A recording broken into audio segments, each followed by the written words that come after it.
Olá, você está na TV Otimista. Eu sou Erivaldo Carvalho.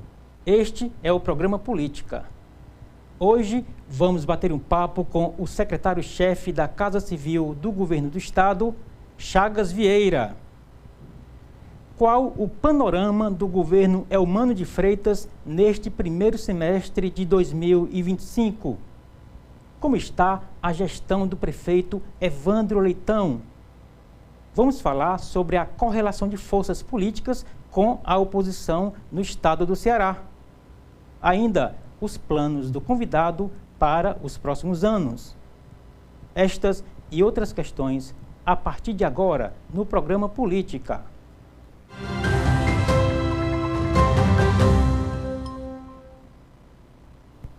Chagas Vieira é jornalista com pós-graduação em telejornalismo. O convidado tem MBA em gestão empresarial. O entrevistado foi superintendente de empresas de comunicação no Ceará, Bahia e Pernambuco. Chagas Vieira é chefe da Casa Civil do governo Eumano de Freitas, função que já exerceu nas gestões Camilo Santana e Isolda Sela. E é com o chefe da Casa Civil do Palácio da Abolição, Chagas Vieira, que converso no programa de hoje. Secretário, é uma honra tê-lo aqui conosco nos estúdios da TV Otimista, no programa Política. Seja muito bem-vindo. Tudo bem com o senhor? Tudo bem, Erivaldo. Muito obrigado pelo convite. Para mim também é uma honra participar aqui dessa programação, dessa entrevista aqui na TV Otimista. A gente começa esse papo, esse programa em meados de maio, portanto já estamos olhando para a reta final do primeiro semestre de 2025. E a mudança ocorrida no início do ano, no primeiro escalão do governo, colocou algumas metas, alguns projetos para o horizonte, né, tanto de administração como político, né? A essa altura, passados alguns meses da mexida que o governador Eumano deu no primeiro escalão, está contente, está a bom termo as alterações feitas, secretário? Erivaldo, a primeira coisa que eu acho que a gente tem que ter a compreensão é de que nós temos enormes desafios. Então, assim, isso nós que fazemos o governo do Estado, estamos com os pés no chão. Sabemos dos enormes desafios, dos muitos problemas que temos que resolver em várias áreas, mas temos nos empenhado noite e dia para fazer avançar essas ações do governo em todas as áreas. Então, assim, eu acredito que o trabalho vem sendo feito. Nos 2 primeiros anos, passamos agora recentemente da primeira metade do governo Eumano de Freitas, e com todos esses desafios que foram postos e com todos os compromissos que foram assumidos pelo governador Eumano, eu acredito que a gente tem conseguido avançar de forma positiva na maioria das áreas. Acredito que em algumas questões ainda precisa haver um fortalecimento maior. Uhum.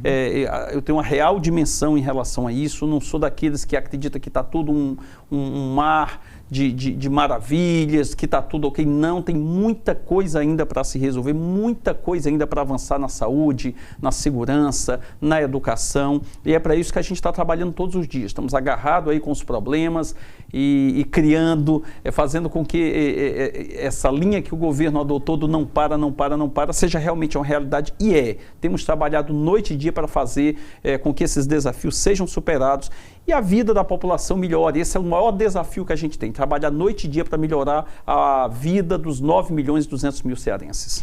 O senhor tem um perfil de as redes sociais destacar alguns pontos, às vezes até detalhar a rotina do que está acontecendo no Palácio aqui no Ceará, às vezes até adentrando a sala do governador, quando ele está ali reunido, resolvendo, encaminhando alguma pauta.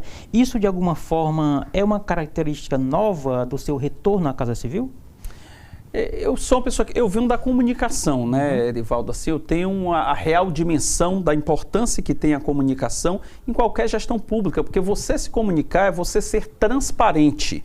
Nós somos servidores públicos, nós temos que prestar contas com a população. Então, aquela história de você, depois que ganha eleição, se encastelar, ficar preso num gabinete, não dar satisfação para a população e só daqui a 4 anos é que você vai fazer isso, eu sou absolutamente contra isso. Eu acho que a gente tem que estar o tempo inteiro conversando com a população. Eu converso com os nossos secretários todos os dias e digo isso a eles, a gente precisa ocupar os espaços, não é para ficar fazendo oba-oba, nem para ficar fazendo marketing sem nenhum sentido, não, é para dizer, olha, nós temos avançado em determinada área, olha, aqui na educação, por exemplo, nós temos hoje mais de 700 escolas, temos 75% das escolas cearenses em tempo integral, estamos avançando para chegar a 100% em tempo integral e neste momento nós estamos com 138 escolas sendo construídas ou em processo de licitação para iniciarem as obras. Quando eu digo isso, eu estou prestando contas para a população. Eu estou dizendo para o pai, para a mãe que tem um filho e que tem um desejo de que ele ingresse na escola de tempo integral, porque isso vai ajudar na qualificação do filho dele e vai afastá-lo da violência. Eu estou prestando contas e dizendo, nós estamos trabalhando porque isso foi um compromisso de campanha e nós vamos fazer. Então, assim, eu defendo sempre que uma gestão ela tem que ser feita sempre com diálogo, com respeito e com transparência, prestando contas diariamente para a população o que nós estamos fazendo e dessa forma, Erivaldo, também enfrentando a desinformação que muitas vezes acontece, as fake news que invadem as redes sociais, isso ocorre de uma forma muito intensa. Quando a gente está aberto para se comunicar, a gente, de certa forma, acaba combatendo de forma direta essa desinformação. Então, o senhor diz que a comunicação profissional, tanto no aspecto analógico como também no aspecto digital, ajuda na transparência do governo. Não tem nenhuma dúvida disso. Não tem nenhuma dúvida disso. A gente precisa estar dizendo as ações.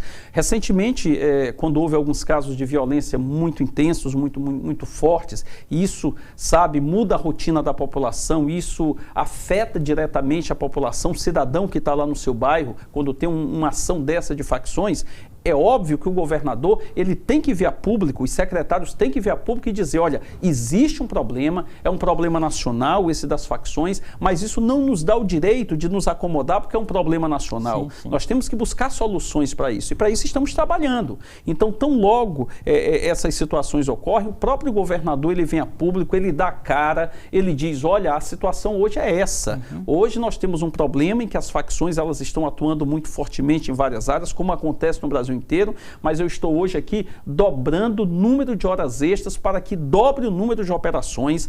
Vamos ocupar os territórios, principalmente aqueles onde há um conflito maior desses grupos criminosos, para que a gente possa dar uma resposta e possa dizer que o Estado está firme no combate ao crime. Eu preciso estar dizendo isso para a população e não é só no discurso. Esse discurso ele tem que vir junto da prática. Eu não vou enganar as pessoas dizendo, olha, eu estou fazendo isso, estou fazendo aquilo. Isso não convence. O que convence é quando eu estou falando e as pessoas estão vendo na ponta que efetivamente esse é um discurso verdadeiro. Essa é a melhor forma de você ser transparente, é a melhor forma de você prestar contas com a população e é a melhor forma de você combater as fake news. E eu também tenho percebido, secretário, que além das ações em resposta, que aí é importante porque é a base da virada de chave estrutural, as respostas com mais agentes, né, com mais equipamento, com mais inteligência, com mais TI, isso aí faz parte da resposta, mas a presença do governador nas redes ou presencialmente em alguns locais, falando sobre o assunto,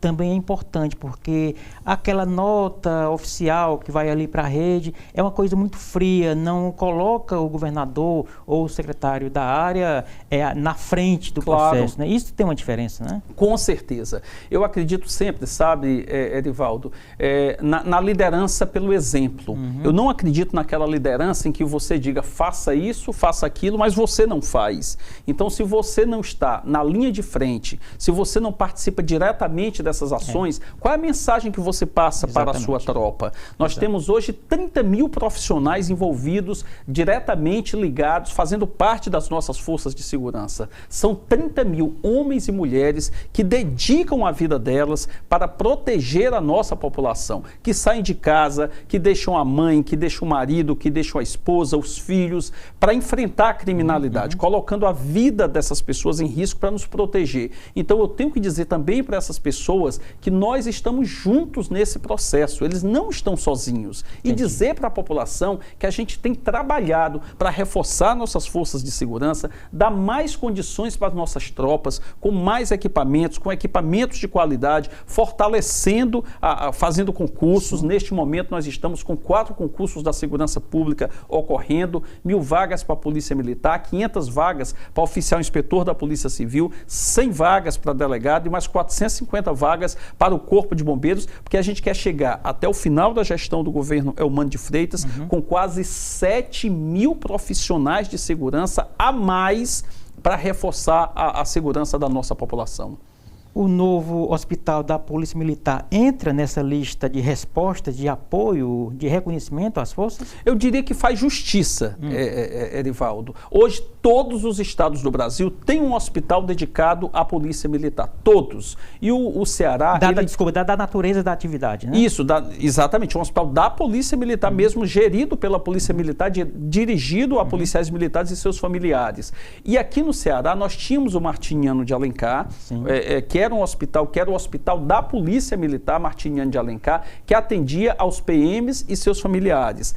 Num determinado momento, esse hospital, há alguns anos, ele deixou de ser exclusivamente da Polícia Militar e passou a ser SUS, como qualquer outro hospital. E havia uma demanda muito grande das nossas tropas, porque muitas vezes, o Erivaldo, o que acontece? O policial está colocando a vida dele em risco. Ele vai para uma operação, ele sofre, ele é baleado, por exemplo, numa operação e é levado para um hospital. O que acontece é que muitas vezes esse policial, ele é levado para o hospital e no confronto houve um tiroteio e um bandido também acabou sendo ferido e muitas vezes esse policial fica lá numa maca ao lado do bandido. Numa perseguição, a viatura bate, uma viatura sofre um acidente, aí o policial que está ali para nos proteger, ele é levado e chega lá no hospital e ele está ao lado do criminoso. Então, assim, ele tem que ter uma preservação da sua vida, assim como não é que você diga, o tratamento é diferenciado em relação... Não, mas você tem que entender a singularidade da profissão.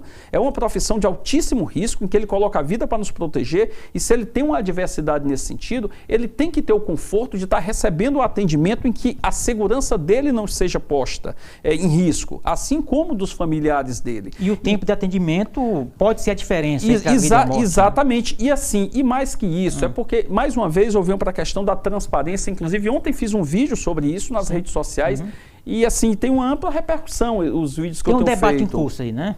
O que acontece? É porque, na verdade, distorcem os fatos, entendeu? O Erivaldo, eu não estou querendo, não há perigo de eu vir a público, de eu estar falando com você aqui, ou de eu ir para minhas redes sociais e falar uma inverdade. Não tem perigo. Se eu vou lá e me exponho, coloco a minha cara, são exatamente os fatos. O que a oposição, ou parte da oposição diz, se aproveitando da situação, começa a mentir, a colocar informações que não são verdadeiras para confundir a população. Aí dizem, o governo do estado está diminuindo os leitos para a população, está fechando o Martiniano de Alencar, só vai ser para a polícia. Mentira!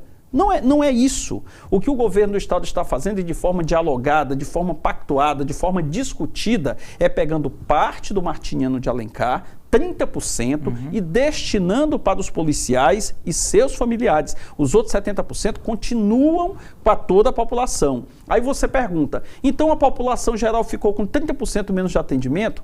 Isso representa 20 e poucos leitos. Meu irmão, o governador acabou de inaugurar um hospital com 832 leitos, que é o hospital universitário, que ele vai chegar no ápice a 832 leitos. Ele tem aumentado, que é normal, todo hospital, quando ele é aberto, ele vai sendo aberto em etapas. Isso, vai modulado, né? Exatamente. Isso é absolutamente normal. Para depois não virem dizer, daqui a pouco também já começa a dizer assim, o hospital de 832 leitos não tem 800... É óbvio, todo hospital, o hospital de Quixeramobim, ele foi aberto de forma gradual, o hospital de Limoeiro foi aberto de forma gradual, o do Cariri, o de Sobral, é assim que funciona. O fato é que nós temos um hospital moderníssimo, que é o nosso hospital universitário, com 832 leitos.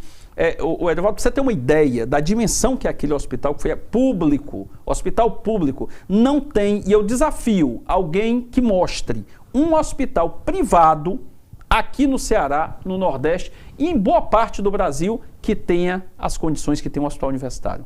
Um hospital bonito, moderno, para a população que usa o SUS.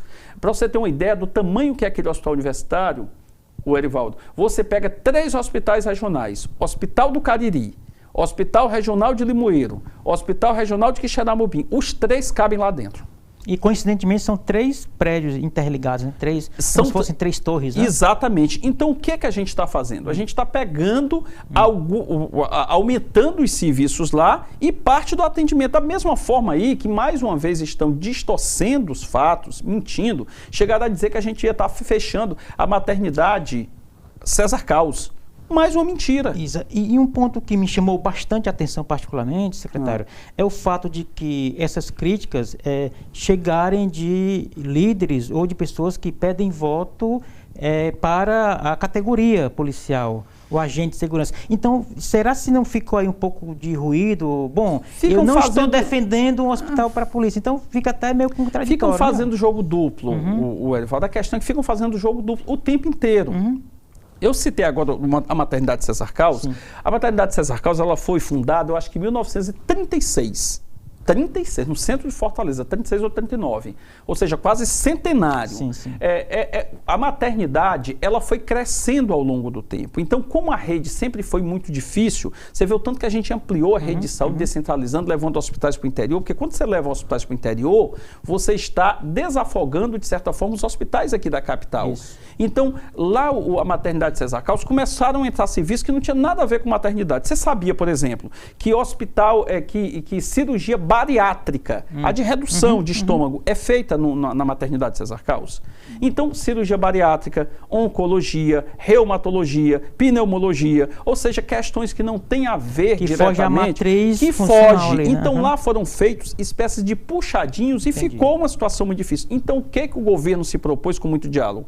Vamos fazer com que a maternidade, que hoje 70%, em torno de 60% a 70%, é maternidade, a parte da realmente geriátrica, obstetrícia, 70%, vamos dedicar esse prédio a isso, e os 30% que nada tem a ver com isso, vamos levar para melhores instalações aqui no hospital universitário. Não vai diminuir nada. Ele só vai deixar de ser atendido num puxadinho, de forma inadequada, para ser atendido no hospital que acabou de ser inaugurado. Aí eles vêm a público para dizer, olha, estão fechando leitos. Mentira. Mais uma mentira que a gente desfaz. Ficou bastante claro, secretário. Eu vou pedir licença ao senhor para um rapidíssimo intervalo, tá bom? Daqui a pouco a gente volta aqui com Chagas Vieira, que é secretário-chefe da Casa Civil do governo Eumano de Freitas, aqui conosco no programa Política, na TV Otimista. Não saia daí, a gente volta já.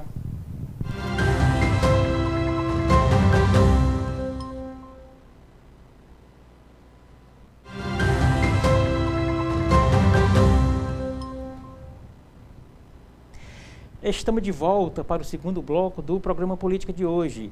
Você está na TV Otimista, eu sou Erivaldo Carvalho e a gente recebe Chagas Vieira. Ele é secretário-chefe da Casa Civil do Governo do Estado, aqui conosco e também na internet. Como é que faz para lhe encontrar no Instagram, Chaguinho? Chagas Vieira. Chagas Vieira, @, Chagas Vieira. @Chagas Vieira. Tem gostado do debate nas redes? Muito bom. É bom quando... Cara, é bom quando... Bate e apanha, né?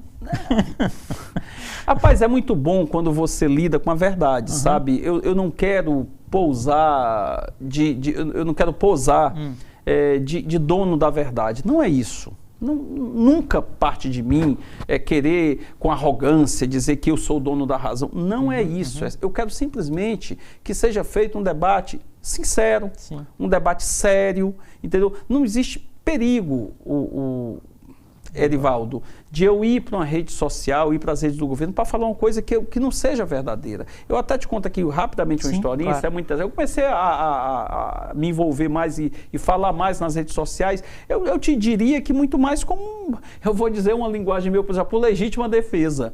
Porque assim começou a se avolumar tanto essa questão de fake news, que eu comecei a dizer, não é isso. Vamos falar a verdade, sabe? Vamos colocar as coisas como de fato elas são. Não vá distorcer os fatos. Porque se você vê, rapaz, essa coisa de usar fake news é uma coisa que a extrema-direita é especialista no mundo inteiro. As 10 notícias que mais repercutiram nas eleições dos Estados Unidos foram 10 mentiras. A mentira, muitas vezes, ela repercute muito mais rápido. Você chega e diz, o jornalista Erivaldo Carvalho fez isso aqui. Se for uma mentira, mas isso aqui vai ganhar uma proporção gigantesca. Daqui que você vai se defender, daquilo que estão te acusando injustamente, Aí a coisa já foi. É como eu costumo dizer, daqui que você explique que um boi sentado não é uma vaca, né? O mundo já girou muitas vezes, pois né, cara? Então, assim, eu recentemente, como eu estou indo muito nas redes sociais e conversando com a população, teve um dia que eu estava em São Paulo, já contei essa história uma vez numa outra entrevista, mas vou contar muito brevemente. Eu estava andando em São Paulo, eu tinha ido pagar uma promessa lá no Santuário de Nossa Senhora Aparecida, quando eu ia saindo do aeroporto, e eu passei num posto de combustíveis e estava lá a gasolina 8 e tanto, né? 8 e quase R$9. Eu disse, porra, que é isso, uma gasolina que o pessoal fica criticando, os bolsonaristas ficam criticando que lá no Ceará a gasolina na época estava em 5,80, 5,60, enfim. Já foi agora no governo Tarcísio de Freitas? Agora está com um mês, está com mais ou menos um mês. Eu fui lá no santuário para pagar uma promessa, que eu sou devoto de Nossa Senhora Aparecida.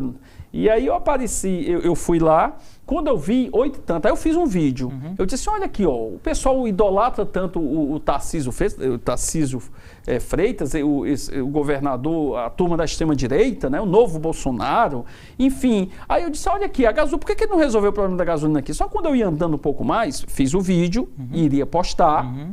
Quando eu fui andando um pouco mais, eu vi que a gasolina no outro posto já estava a 6.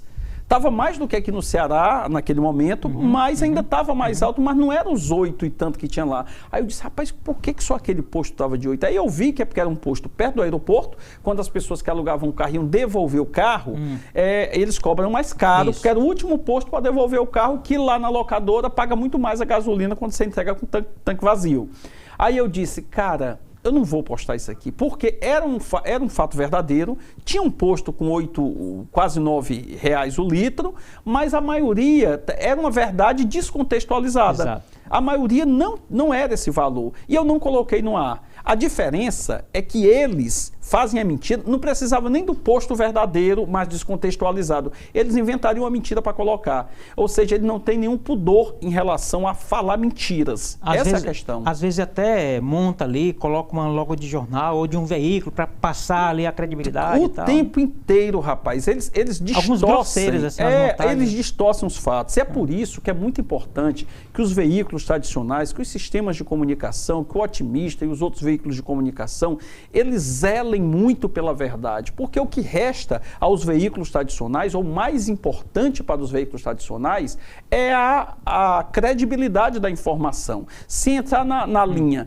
de querer dar notícia muito rápido, porque a internet está dando uma notícia rápida, e ser uma notícia imprecisa, ser uma notícia inverídica, aí você está fazendo o papel que faz esse pessoal que fica espalhando fake news. Agora, secretário, pela sua experiência profissional, de formação e até de atuação no meio político, é só isso, que não é pouca coisa, mas é só isso que explica o fato de a direita, a centro-direita, ter mais força nas redes sociais do que a centro-esquerda? Eu acho que isso explica boa parte, a falta de compromisso com a verdade. E isso é aqui em todo lugar, uma mentira. Uma manchete. As próprias Big Techs sabem disso, né? Sabem que faturam disso. Com engajamento, etc. É para gerar engajamento, é para gerar receita, like, né? Tudo isso, sabe? Felizmente, muitas pessoas começam a perceber que não dá para confiar em tudo que vem em redes sociais, mas ainda tem uma força muito grande, porque eles não têm compromisso de falar a verdade, entendeu? Então, quando você vê esse crescimento da extrema-direita, muitas vezes é pela hipocrisia do discurso. É o cara que está dizendo, é Deus, pátria, família, aí o cara lá está apontando uma arma. Como é que você está falando de Deus? Como é que você está falando que Deus que sempre pregou a paz e eu estou pregando arma? Tá entendendo? Então, assim, e aliás, foi justamente por conta desse discurso irresponsável e inconsequente dos bolsonaristas, os mais radicais aí, que passaram 4 anos estimulando o libera girou das armas, tem que liberar a arma para poder armar a nossa população para enfrentar os bandidos, que na verdade é tudo um grande jogo que eles queriam favorecer empresas de venda de armas, não era pela população. E isso está se mostrando um verdadeiro fracasso, porque essas armas que eles fizeram libera geral por 4 anos estão indo para as mãos dos bandidos. Exatamente. Recentemente tivemos o caso aqui de um CAC, eu não estou aqui condenando os colecionadores, não é isso, tem muita gente séria. Agora, esse libera geral que eles promoveram aí, colocou muito bandido pegando armas para entregar para as facções. É isso que está acontecendo. Exatamente. Secretário, a gente voltou aqui para um ponto que eu gostaria, inclusive, porque vou fazer um link com uma outra situação. No primeiro bloco, o senhor falou que a criminalidade mexe com a vida das pessoas. Eu queria fazer um acréscimo, um adendo. A criminalidade também mexe com a economia do Estado, mexe com os negócios, né? Quando a gente tem provedores de internet sendo quebrados, etc., né? Quando você tem empresários que espera mais um pouco para tirar o seu capital do bolso, para aplicar aqui ou ali, ele está de olho nos índices de criminalidade. Isso está no radar do governo do Estado, ou seja, até que ponto o governo do Estado consegue perceber o tamanho desse gargalo que, ao fim e ao cabo, pode impactar a própria economia do Ceará? Não tem a menor dúvida, Erivaldo. Isso que você falou é a mais pura realidade. Nós temos a real dimensão do problema, a real dimensão do desafio e o tamanho do esforço que temos que fazer todos os dias para enfrentar isso. Uhum. A gente não pode, diante de uma situação dessa, fraquejar, ficar só na lamentação, ou negando os fatos. Não tem o que negar. A violência está aí. A violência está no Brasil inteiro, e em boa parte do mundo também. Mas aqui no Brasil, na nossa realidade, sim, os estados enfrentam uma crise, uma epidemia de segurança pública. E esse avanço das facções em todos os lugares. O que a gente tem que fazer para enfrentar isso? Primeiro, fortalecer as forças de segurança. Muito, fazendo concurso, qualificando, premiando os bons policiais. Agora mesmo o governador aqui lançou um programa para premiar a redução de violência, os policiais que alcançarem as metas, estimado em 166 milhões de reais de investimento do governo do estado. Agora mesmo, hoje, o governador está já apresentando os primeiros resultados do primeiro quadrimestre, em que muitas metas foram alcançadas. Tivemos um resultado positivo no primeiro quadrimestre, tivemos o mês de abril com o menor número de homicídios dos últimos anos aqui nesse período. Aí muitas vezes a gente diz isso, o Erivaldo, as pessoas dizem assim, tá mentindo que eu estou vendo muito homicídio. Não, é porque tem muito homicídio. Então, por mais que você reduza muito, você ainda tem muito. Agora mesmo saiu o Anuário da Violência, o Atlas, que não é dado feito por nós, é nacional. É nacional e mostrou que nos últimos 11 anos a redução da violência de homicídios no Ceará foi de 33%, mas ainda é muito homicídio. Os CVLIs, né? Os CVLIs reduziram 33%, no Brasil 20%, mas ainda é muito. E ainda tem um fenômeno também que hoje todo mundo tem uma câmera, as câmeras estão em todo lugar e esses casos de violência hoje tudo é detectado e tudo é mostrado e isso fica se espalhando nas redes e a população também se choca em ver aquela situação. É a violência real que passa a ganhar uma dimensão muito maior através de tantas câmeras que estão espalhadas por aí. Então isso cria uma certa angústia para nós, para toda a população. Mas o que a gente tem que fazer? Trabalhar. Não pode desanimar, não pode recuar. Perfeito. E onde fica aquele meio que clichê, mas eu acredito que caiba aqui na nossa conversa, secretário? A polícia prende, a justiça solta.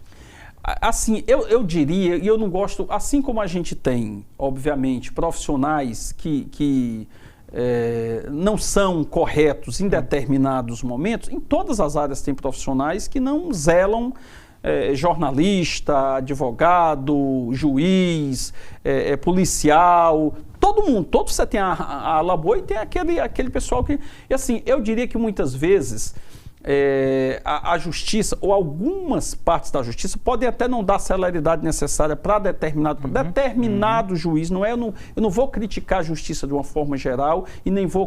Eu acho que as leis que muitas vezes são frouxas e antigas acabam favorecendo muito mais essa questão da impunidade. Agora, também não adianta chegar ao poder judiciário e dizer o executivo não está fazendo isso, aí vem o legislativo, o executivo. Não é para apontar dedo. Meu irmão, isso aqui é para todo mundo estar junto. Não há todo mundo tem um papel nessa história. Né? Todo mundo tem que estar no mesmo barco. Os poderes executivo, legislativo e judiciário têm que se unir. Não é para apontar dedo. É muito fácil eu fazer um discurso aqui e dizer, é um absurdo, essas sentenças estão soltando, a polícia prende, a justiça solta. É muito fácil ficar só acusando isso, porque não é só isso. É uma série de fatores. Agora, em vez de estar apontando o dedo, é muito melhor todo mundo se juntar, trabalhar e resolver o problema. Muito bem, falamos bastante sobre a segurança pública, bastante sobre a saúde, né? Duas grandes áreas muito caras, de muito apelo, de muito debate. Vamos agora para a agenda do governo do Estado. O senhor esteve recentemente em comitiva com o governador Eumano na China. O que o senhor trouxe na bagagem do ponto de vista do presente e do futuro do Estado? Foi um momento importante que nós tivemos do governo do Estado na China, porque nós fomos dar andamento, Erivaldo, foi bastante cansativo. Às vezes as pessoas acham que tá viajando, tá passeando. Não é assim. Não é assim. Para você ter uma ideia, a gente saiu daqui no sábado e chegamos lá em Xangai na segunda-feira, um fuso horário de 11 horas, assim, aí ficamos lá praticamente segunda, terça, quarta, quinta, sexta, já voltamos no sábado e chegamos aqui no domingo à noite. Então, fomos para Xangai e Pequim, e nós tratamos basicamente de 3 agendas mais fortes. O polo automotivo que vai acontecer em Horizonte. Não é promessa, porque vai acontecer, já está contrato assinado, a empresa já anunciou, inclusive, que começa a contratar mão de obra agora no mês de julho. É um projeto da Comexport, que é uma empresa que é uma montadora multimarcas. A ideia é que funcione lá nessa área, ou o projeto é que funcione nessa área, uma montadora de 11, 12 marcas, começa com uma, depois com 2. Uma espécie de planta compartilhada, é isso? Compartilhada. Então lá você vai ter várias marcas que vão estar juntas, cada um do seu lado, construindo seus carros. E essa empresa monta esses carros. Então, assim, a previsão inicial é de que o investimento dessa empresa é em torno de 400 milhões de reais ao longo de todo o projeto. O governo do Estado está ajudando com terreno, junto com a Prefeitura de Horizonte, ou seja, a gente está trabalhando para os benefícios juntamente com o governo federal para que essa empresa venha para cá, em torno de 9 mil empregos que podem ser gerados, e estima-se isso de uma forma muito otimista. A época da Troller, fala-se que produzia por ano 1.400 unidades quando tinha uma fábrica da Troller lá. E a expectativa é de quando esse polo estiver funcionando aí na sua plenitude, mais de 80 mil veículos. O senhor pretende dar a primeira volta nos carros lá fabricados em que mês, em que ano, secretário? Rapaz, a ideia é de que comece a fabricar a partir desse ano. Aliás, eu quero dizer uma coisa. Nós, o governador e eu, já vimos o carro lá na China. A gente não pôde divulgar, né? Porque a gente esteve lá na China. Eu imagino que sou da comunicação e adoro eu vi o carro lá, porque é pela primeira vez que vai se construir um carro híbrido e elétrico aqui no Brasil. E vai ser aqui no Ceará. Entendeu? Então vai ter esse primeiro modelo, a expectativa é de que ano que vem já tenha mais um modelo, e como começa a construir a partir de agora, muito em breve aí eu espero que a gente já tenha o primeiro veículo fabricado aqui no Ceará. O presidente do complexo do PECEM disse aqui na TV Otimista que esse ganho aí, essa conquista vai inclusive impactar lá na chegada de peças, né, na importação, né? Com certeza, a gente está lutando aí para trazer também empresa para fabricar e distribuir peças aqui. E tem mais, isso tudo acaba tendo uma cadeia. Eu tive essa semana com o prefeito de Quixadá, o Ricardo Silveira, né, para você ver, o Ricardo Silveira que na eleição passada era de oposição, o cara é contra, não quero saber, meu amigo, se foi de oposição ou de situação, depois que a gente é eleito, com o governador eleito, somos para trabalhar para todo mundo e manter uma ótima reeleição com o Ricardo Silveira lá que foi contra na última eleição, Roberto Pessoa lá de Maracanã. Eu tenho uma ótima relação com a deputada Fernanda, pessoal bacana, a gente conversa, busca. E aí o Ricardo Silveira, eu estava na China e ele ligou e disse assim, rapaz, secretário, rapaz, me ajude, vocês vão conversar aí com o embaixador. Nós fomos almoçar na casa do embaixador lá em Pequim. Ajuda aí a dizer, rapaz, que seria importante, porque a gente descobriu aqui um minério aqui, o lítio, que é o que produz a bateria do carro elétrico.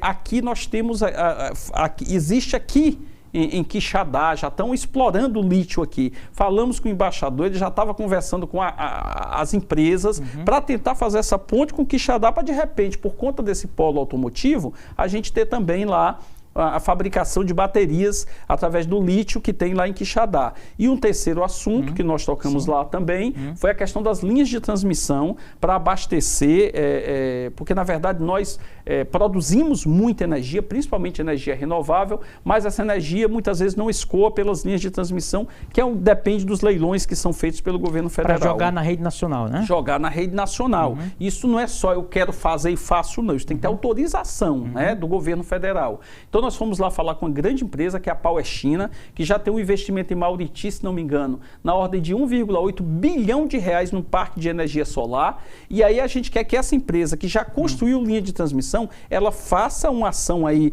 uma PPP, para a gente construir, não esperar só que os outros construam. O governo do estado construiu uma linha de transmissão em parceria com a iniciativa privada para poder escoar essa energia e a gente trazer as empresas para cá. Esse gargalo, de alguma forma, acabou alterando o calendário para que essa revolução aconteça aqui no Ceará? Não só aqui, no Brasil inteiro. Porque não é energia para hoje. Para você ter uma ideia, hoje é uma energia a médio e longo prazo. É para 27, 28, 29. Para os data centers, por exemplo? Para os data centers. A gente tem um data center aí do TikTok, que vem uma empresa TikTok aí, que está negociando. Inclusive o ministro Alexandre Silveira, das Minas e Energia, estava na China e divulgou aquilo que a gente já vinha falando aqui, que é na ordem de 50 bilhões de reais inicialmente. A expectativa, tendo na plenitude do projeto, é um investimento de 120 bilhões de reais em data center para cá. Agora, para isso, precisa de energia. Pra você ter uma ideia, só esse data center ele é praticamente a soma de todos os data centers que existem no país. E que vai praticamente, quando tudo isso sair do papel, vai praticamente quintuplicar o consumo de energia no Ceará, né? Hoje o consumo de energia no Ceará é de 1,5 giga e só esses projetos que estão no Porto de Pecém aí em torno de 10. Muito bem. Vamos concluir o segundo bloco, lembrando para quem não anotou o seu Instagram.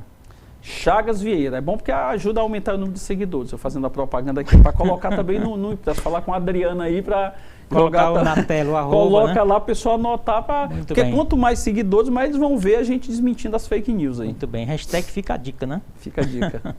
Muito bem. Vamos fazer mais um rapidíssimo intervalo aqui na TV Otimista no programa Política. Daqui a pouco, o terceiro e último bloco com o nosso convidado de hoje, Chagas Vieira, que é secretário-chefe da Casa Civil do Palácio da Abolição. Não saia daí. A gente volta já.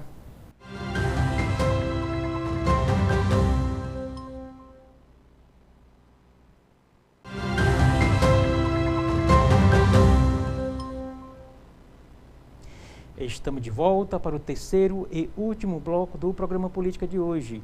Você está na TV Otimista, eu sou Erivaldo Carvalho e a gente recebe Chagas Vieira, secretário-chefe da Casa Civil do governo Eumano de Freitas. E também está na internet pela última vez, para quem não anotou ainda, Chaguinha. Como é que é? Chagas Vieira. @ Chagas Vieira, né? Chagas Vieira, lá no Instagram também, no Twitter. Muito bem.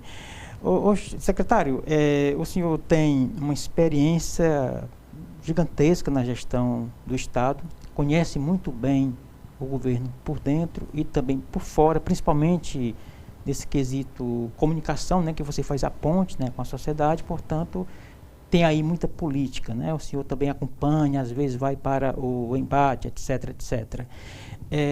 Começando aqui do começo, como é que está, pelo que o senhor acompanha, a base aliada na Assembleia, que numericamente é bem confortável, mas politicamente ela tem uma estrutura de embate com a oposição? Sim, a gente está muito bem na Assembleia, felizmente, assim, começando pelo nosso líder, né, o Guilherme Sampaio, deputado qualificadíssimo, um cara super competente. Foi uma escolha muito feliz do nosso governador Eumano. Tem boa postura política. Postura política, de respeito, de forma propositiva. É um cara que tem realmente um nível de debate muito interessante. Hoje temos a Assembleia muito bem conduzida pelo presidente Romeu Aldigueri, um cara muito experiente, né, que tem feito um bom trabalho. Já tínhamos tido o Evandro Leitão, que também fez um ótimo trabalho na Assembleia, e temos o Romeu hoje aí com o seu trabalho, deixando também a sua marca, e toda uma base aliada, que o que eu acho que é mais importante, Erivaldo, é que essa é uma base propositiva, que coloca os fatos, que está lá para não se omite a nada, discute, dialoga, faz o bom debate, e isso é que é importante. Quando o nível do debate é esse, e assim, a verdade é o cerne da questão, aí tudo bem, é normal que o parlamento tenha suas divergências, é muito normal. É normal que haja uma oposição, e eu valorizo que haja uma oposição responsável. Temos pessoas que realmente fazem uma oposição, que querem melhorar, que estejam cobrando, olha, a segurança está assim, a saúde está assim, tem que melhorar, isso aqui não está legal. Isso tudo é muito legítimo, muito correto. Eu acho que isso é muito importante para a democracia. Só o que eu questiono é quando você vai para as fake news, é quando você vai realmente para o debate raso, rasteiro, e que faz com que a mentira seja a principal ferramenta. Entendi. Secretário, no futebol se costuma dizer que time que quer ser campeão não escolhe adversário. De qualquer forma, dependendo do adversário, as peças mudam, né? Portanto, eu pergunto, o governador é pré-candidato à reeleição e a partir justamente da Assembleia há uma articulação de onde poderá sair uma chapa majoritária. Ultimamente, o ex-governador Ciro Gomes entrou nas articulações. A presença de Ciro nesse contexto da oposição, de alguma forma, acende alguma luz de alerta no Palácio? Não. Não, está no papel dele, a oposição está no papel dela, está falando em política noite e dia, é legítimo, entendeu? Assim, nós temos um trabalho a fazer. Então, nós ainda estamos em maio de 2025. A eleição vai acontecer em outubro de 2026, falta mais de um ano. Então, assim, o nosso foco hoje é trabalhar. A melhor forma de fazer política, a meu ver, Erivaldo, neste momento, é trabalhando, é dando resultado. Na hora que eu estou fazendo as entregas que eu prometi à população que faria, na hora que eu estou cumprindo as promessas, na hora que eu estou entregando serviços, eu estou fazendo a política de uma forma da gestão. Porque eu vou ser julgado por isso, o governador vai ser julgado por isso. O Mano é o nosso candidato à reeleição de forma legítima, porque ele está no primeiro mandato, está aí com 2 anos e 4 meses e alguns dias, ainda tem 1 ano e 7 meses para cumprir as promessas, já fez muita coisa, mas ainda tem muita coisa para fazer, e vamos ser julgados por isso. Chegar na eleição vão dizer, rapaz, o que vocês fizeram? Foi isso. O que a oposição fez? Ou não fez? Foi isso. Agora, que eles estejam reunidos, discutindo política 24 horas por dia e tentando conturbar o ambiente do governo, faz parte. Existe a oposição pela oposição, existe a oposição às vezes propositiva, né? Que legítima. A mercadoria meio que em escassez, né? Meio cada vez menos, né? Mas existe. Certo. O governo teme que, por exemplo, a antecipação desse debate, que em regra acaba encurtando a gestão, porque o governo corre o risco de ser engolido pelo debate, aí o governo vira campanha, etc. Esse risco existe sempre. Existe. Né? Essa antecipação não é boa. Não é o que nós queremos. Não é boa para o governo. Né? Não é boa para o governo e nem para a sociedade. Entendeu? Porque a população, Erivaldo, pode fazer uma pesquisa. Qualquer pesquisa que você faça de qualquer instituto. 90 e tantos % está pouco preocupado com a eleição. A população vai começar a se ligar à eleição no ano que vem, quando estiver perto da eleição. Quem está preocupado mesmo são os políticos. A imprensa faz parte, está na cobertura política, é importante que faça essa cobertura, mas a população quer que o problema dela seja resolvido. Então, assim, quando você antecipa muito esse debate e você começa a tentar tumultuar as coisas, não é bom para quem está na gestão, não é esse o nosso interesse. Então, assim, o que eu acho que tem que ser feito aí é o pessoal, muito nome aqui, nome ali, nome acolá, controlar um pouco a ansiedade, terá o tempo certo, tudo no seu tempo. Certo. A propósito de nome, o ministro Camilo Santana já falou que um dos postos, né, certos, né, na chapa majoritária do governo é o governador, hoje pré-candidato à reeleição, e aí você tem outros postos, né, você tem a vice-governadoria, 2 senadores com 2 suplentes, né, cada titular, e temos aí uma fertilidade, né, uma criatividade de nomes, né, quase todo dia sai um novo, né? Cite aí pelo menos meia dúzia desses nomes da base que poderão estar na chapa para o Senado, secretário. Os que são citados, os mais, né? Como você disse, tem muitos nomes que estão sendo colocados aí, e é normal que se coloquem, sabe? A maioria, na verdade, está aí na política. Eu vou falar aqui, a gente vai pegar parte do programa só falando de nome aqui. assim, é legítimo, sabe? Vou lhe ajudar, pessoas... nós temos o Guimarães, o próprio presidente da Assembleia, o Romeu, o Eunício Oliveira, o Chiquinho Feitosa. Me ajude aí, cite outros que a gente... Está sendo citado também o próprio Chagas Vieira está na lista. Também. Né? o Júnior Mano, que é deputado, está sendo citado. Que é o nome preferido do Cid, né? Pois é. Então, assim, são muitos nomes que estão sendo colocados. O meu começou a ser colocado. Eu te confesso, Erivaldo, que assim, eu não voltei, até porque algumas pessoas começaram a dizer, rapaz, ele voltou para o governo para poder fazer a campanha.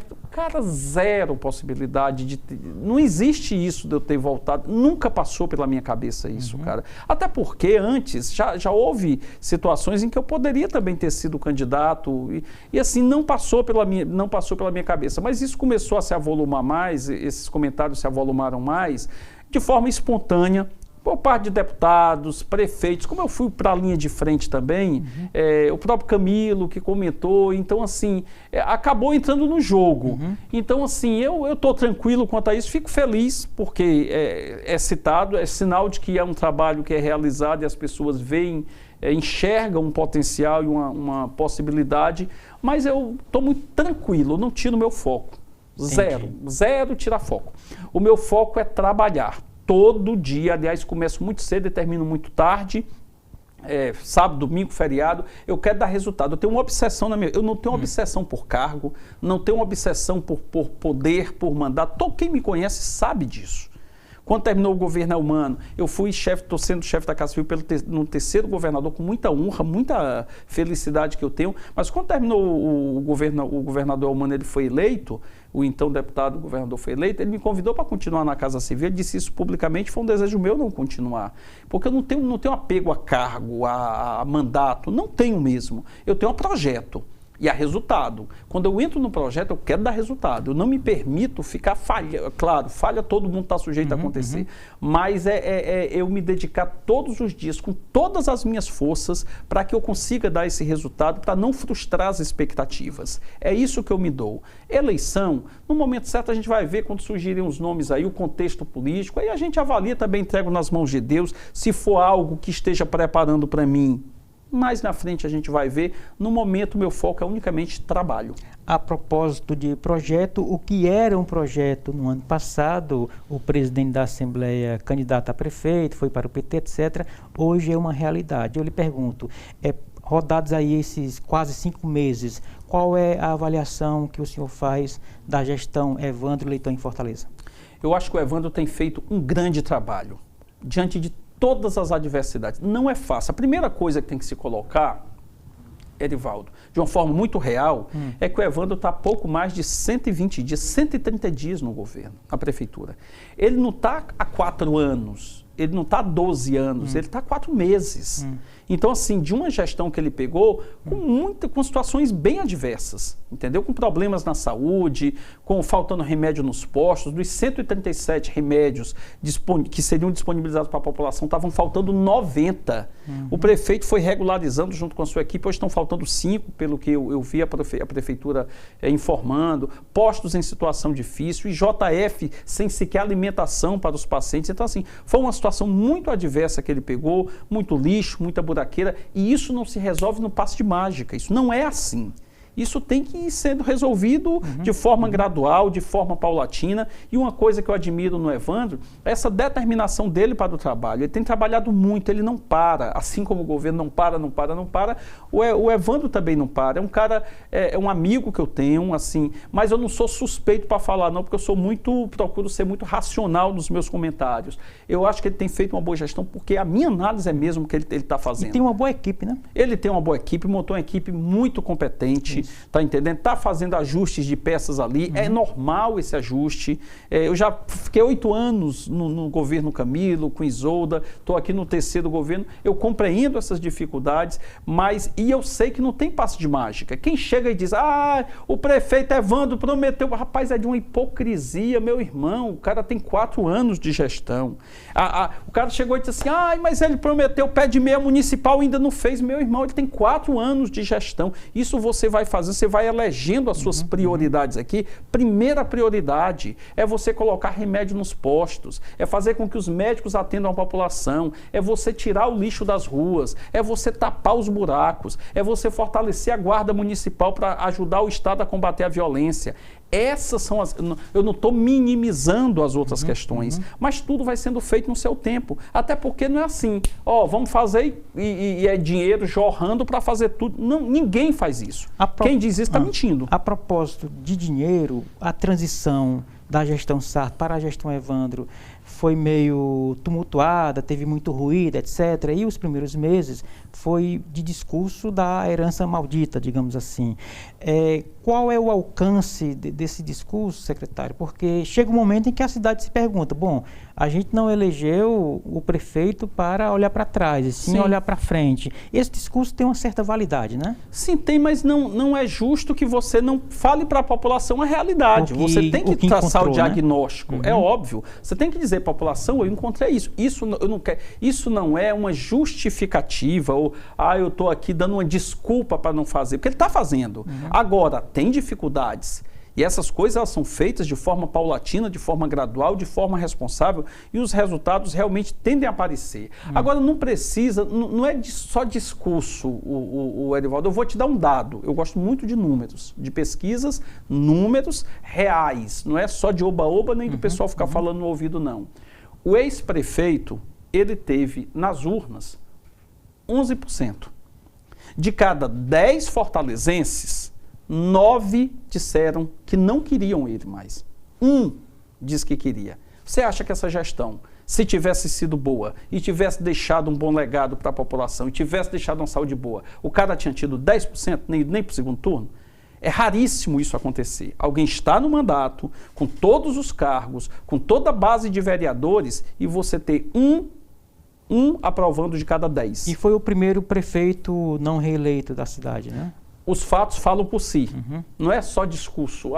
Os números estão... Eu não estou aqui, não é para agredir, não é para, sabe... Inclusive, cheguei a ter boas relações com todos eles. E não estou aqui para estar agredindo. Pessoalmente, eu não falo de ninguém.